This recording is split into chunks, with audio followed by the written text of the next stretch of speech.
ජීවිතේ සතුට වගේම දුකත් ලැබෙනවා කියලා මට කියා දීපු එක්කෙනෙක් තමයි මේ ඉන්නේ.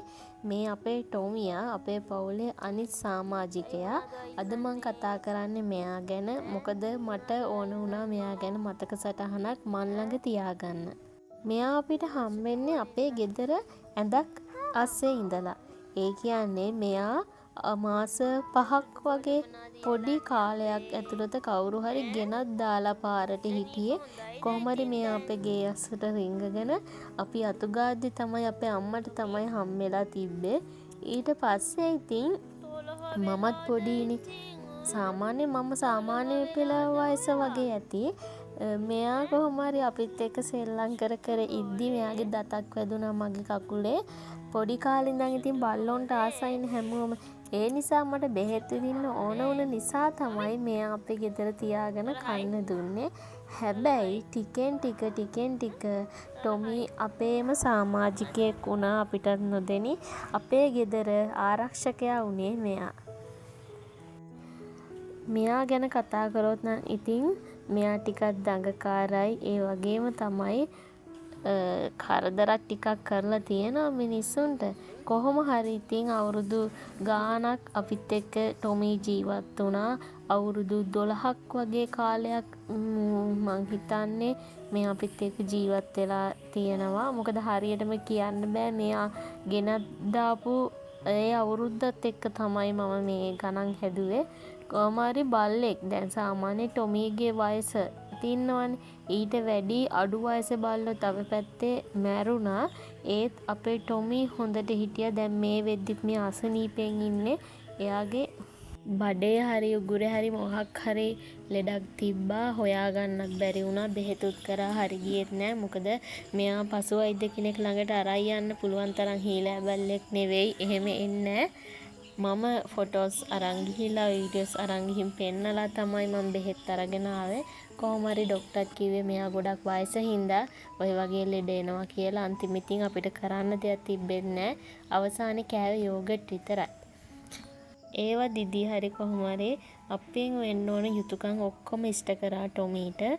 මං ඔයාලගෙන් ඉල්ලන්නේ මේ වීඩියෝ එක බලන ඔයාලටත් පුළුවන් නම් අපේ ටොමී වෙනුවෙන් ප්‍රාර්ථනා කරන්න එයාට හොඳ ආත්මයකට යන්න ලැබෙන්න කියලා. ඒ වගේම තමා ටොමී වගේම නැති වෙච්ච තවත් බල්ලෝ ගොඩක් ඉන්නවා. ඒ හැමෝටමත් ඉතින් හොඳ ආත්මයක් ලැබෙන්න කියලා මාත් ප්‍රාර්ථනා කරනවා. ටොමීගේ කතාව ওই විදිහට තමයි ඉතින් සිද්ධ වුණේ. අවසානයේ අපිව දාලා ගියා. දුකක් නෑ. ඉන්නකම් අපි හොඳට සැලකුවා මේ ටොමී. හරියටම පොය දවසේ තමයි අපිව දාලා ගියේ. නොවැම්බර් 5 වෙනිදා. මම ටොමී මැරෙන්න මොහොතකට කලිනුත් එයාගේ ඇඟට රෙද්දක් දාලා ගියේ. හැබැයි හිතුවේ නෑ එයා මැරෙයි කියලා. අන්තිමේ අපි හිතුව නැති විදිහට ටොමී අපි හැමෝම මග ඇරලා මැරිලා තිබ්බා. මට ඇත්තටම මාරම දුකක් හිතුණු දවසක් තමයි ඒ. මගේ ජීවිතය ඇතුළේ එක හිස් තැනක් ඇති වුණා වගේ මට දැනුනේ. කොහොම හරි අපි මේ දේවල් වලට හුරු වෙන්න ඕනේ. ටොමී යන්න ඕන ගමන තමයි ඒ ගියේ. සමහරක් විට එයාට මීට වැඩිය හොඳ ආත්මයක් ලැබෙන්න උරුම ඇති කියලා හිත හදාගෙන ටොමීට අපි සමුදුන්න විදිහ තමයි ඔයාලත් එක්ක අපි බෙදාගන්නේ අද.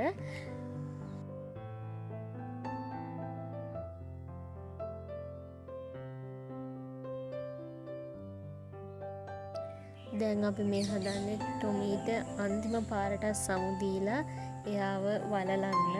මේ වීඩියෝ එක කරන්න හිටියේ මම ටොමී මැරිච්ච දවසේමයි. හැබැයි එහෙම දෙයක් කරගන්න තරම් මගේ හිත හයිය තිබ්බේ නෑ. මොකද මට ඇඬෙනවා. දැන් දවස් කීපයක් ගියා. ඊට පස්සේ මතක සටහනක් විදිහට මම මේක වීඩියෝ එකක් විදිහට කරනවා කියලා හිතුවා. දැන් තාත්තව වල කපන්න හදන්නේ. මිනිස්සුන්ට වඩා හොඳ අය ඉන්නවද කියලා කෙනෙක් මගෙන් ඇහුවොත් මං අනිවාර්යෙන් පෙන්නන්නේ මෙයාලව.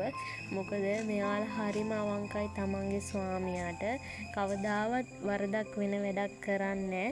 එයාලට පුළුවන් උපරිමයෙන් එයාලා අපිට ආදරේ දෙනවා. ඒ නිසා ජීවිතේ මිනිස්සුන්ට දරා ගන්නම බැරි අවස්ථාවක් තමයි මේක මං හිතන්නේ. අපි ටොමී මල් වලින් සැරසුවා.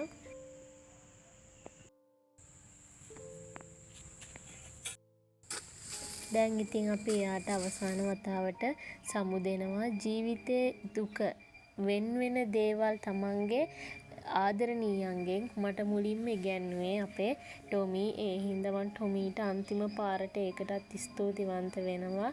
මේ වගේ දේවලුත් මේ වගේ අත්දැකීම් ජීවිතේ තියෙනවා කියලා මට කියා දීපු එකට.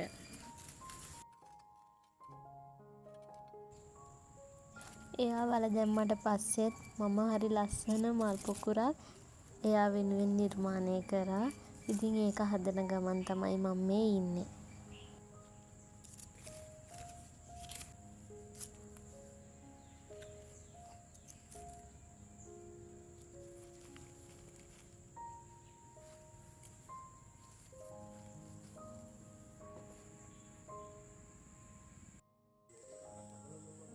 එදා දවස පොය දවසක් නිසා මායි අම්මයි දෙන්නම පන්සලට ගිහින් ටොමීට හොඳ ආත්මයකට යන්න ආශිර්වාද කරා. ඉතින් ටොමී ඔයාට හොඳ ආත්මයක් ලැබේවා කියලා අපි අපේ පවුලේ හැමෝම ප්‍රාර්ථනා කරනවා.